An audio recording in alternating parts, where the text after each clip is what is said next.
Hello mga kapatid, once again, this is RTV Moto Travel Vlog.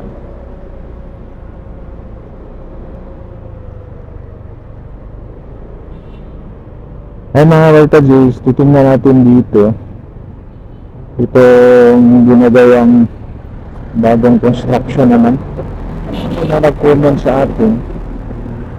Pupunan daw natin ito kasi last itong area na ito, maraming yung dito kaya tama yung tinayo dito is may maliit lang na Jollibee itong sa may gasolinahan. Yan, ito lang maliit na Jollibee yung tinayo dito. Akala ko second floor ito.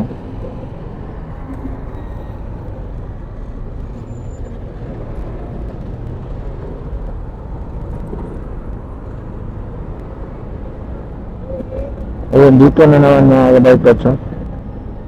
May tinatayo na naman dito. Ewan ko kung ano na naman itong parang maliit lang yung tinatayo dito. Para lang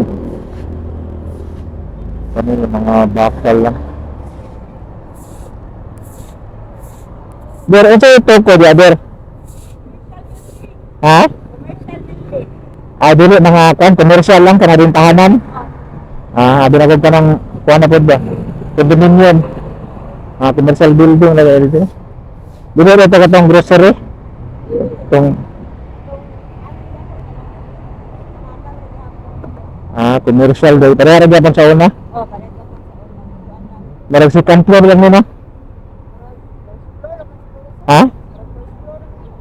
Road kanang namay flooring sa babaw. Bagay ba si process lang na.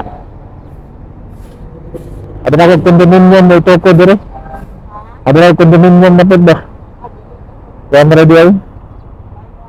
Commercial building radio nito. Pwede, salamat. Yan, commercial building lang pala ito tayo dito mga kabikers. Yan o, mga bakal, trusses na bakal yung ginagawa nila dito. Yan. Siguro parang second floor ba ito o kasi may mga dugtong-dugtong o first floor lang. Parang rentable lang niya pa rin ito dito.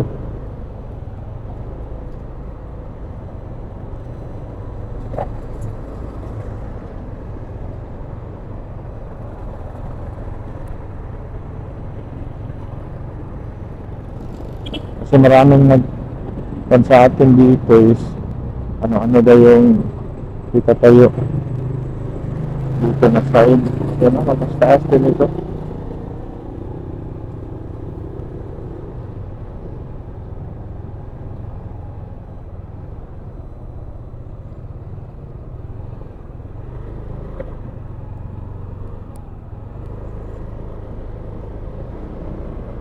Parang magdurugtong din diyan doon sa may Jollibee. Yan, ikutin natin. Kaya pala hindi talaga buo ito dito mga kawaitans. Yan, marami pang mga bahay dito nakatira. Kasi iba-ibang may-ari nito. Itong lupa na ito. Kasi akala ko kasali dito. Marami, malaki-laki pa itong lupa dito mga kawaitans. Dito na side. Yan.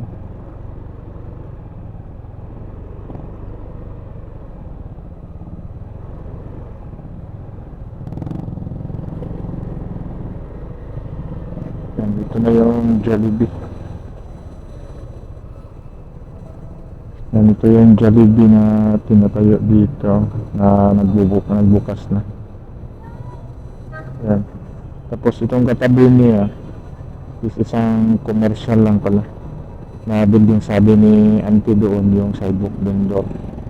Kasi sila yung nakakaalam dyan kasi doon lumalabas, pumapasok, pumupunta sa kanya yung mga trabante na nagtatrabaho dyan. Yan.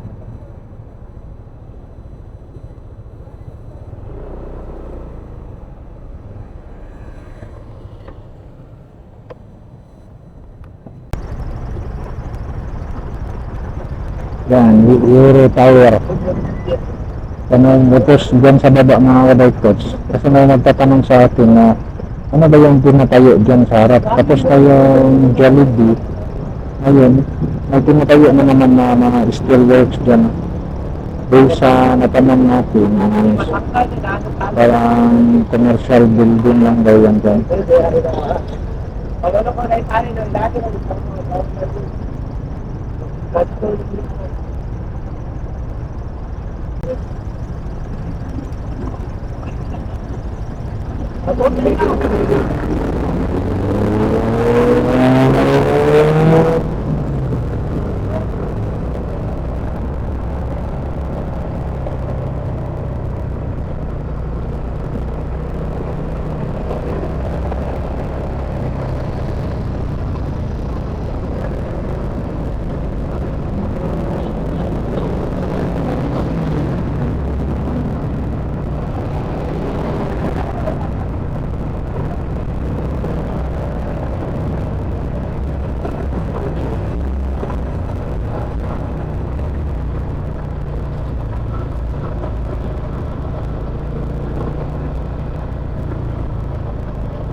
Yan, mga riders. Kasi may request sa atin na ano na yung itatayo na building dyan sa katabi nitong Jollibee. Yan. Yung tinatayo pala dito is isang commercial building lang. Yan. Siguro update lang natin kung kasi maraming tatanong sa anak dyan is may condominium, tapos yung grocery doon na itatayo dyan. Yan. I-update lang natin dito mga workers kung ano talaga yung kuhan dyan, kasi nagtatanong tayo doon sa sidewalk vendor kay Auntie, kasi yung mga trabante doon pumupunta sa kanila. This is ang kuhan lang daw, yung commercial building. Yan, siguro yung mga rentables na tulad dyan, mga ganyan, yung mga renta yan, mga na ganyan, mga commercial building lang. Yan, like and subscribe to my channel and press the button bell para ma-notify kayo sa mga video na ito download ko, especially sa mga travel vlog natin. Yan, sige, bye bye guys.